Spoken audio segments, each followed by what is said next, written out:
Mm-hmm. They're going to take all the trauma, children's trauma, away from the hospital. You imagine if this age group broke the leg in 3 places, and you've got to travel for a cash change every couple of days. You've got to have a cash change. That means you've got to travel 20 miles there and back to have a cash change. That's a lot.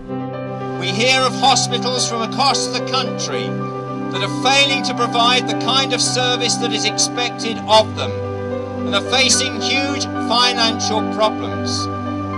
Stafford is sadly beginning to be seen as just one of many hospitals that is facing difficulties. I believe that we have provided something of a wake-up call to the people of this country.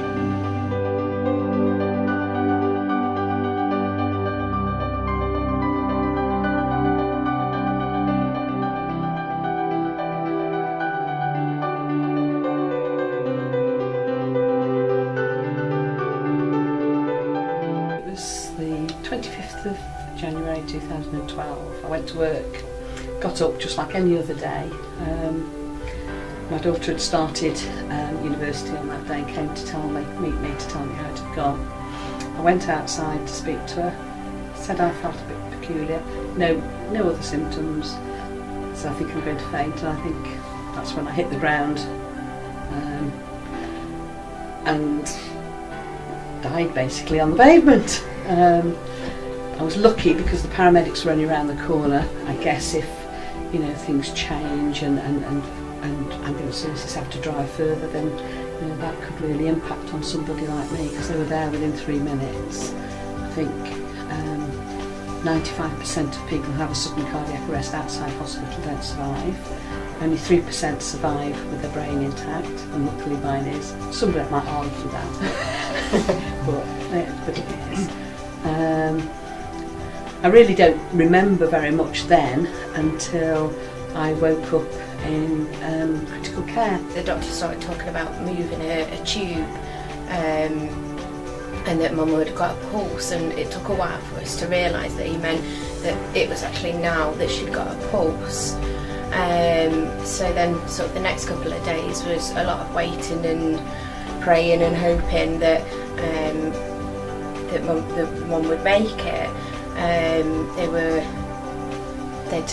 knew that they'd got like the highest doses of adrenaline, and they were literally doing everything they possibly could. I wouldn't have been able to cope without obviously my family, my sister, and the nurses. And the nurses, they are angels in disguise as such, that they became another parent to me as such, and they gave me the kick up the bum when I needed it to support my mum when I couldn't quite cope.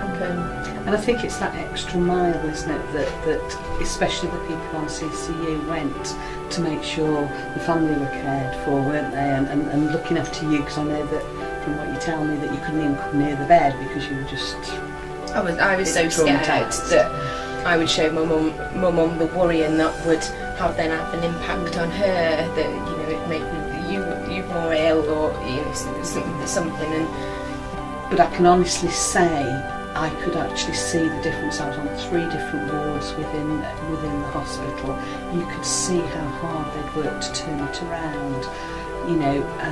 I was so grateful they were there to look after my family and my children when I couldn't, because mums think they're responsible for everything. I was on 3 different wards, and they did things like the comfort checks where they came and checked, and you knew people were going to come and see that you were all right every hour, and you knew that that gave you that sense of security. I don't know what would have happened if I'd have had to go to Stoke or to Wolverhampton. I suspect, given other stories that I've heard about people for the same thing, I wouldn't have been sitting here today.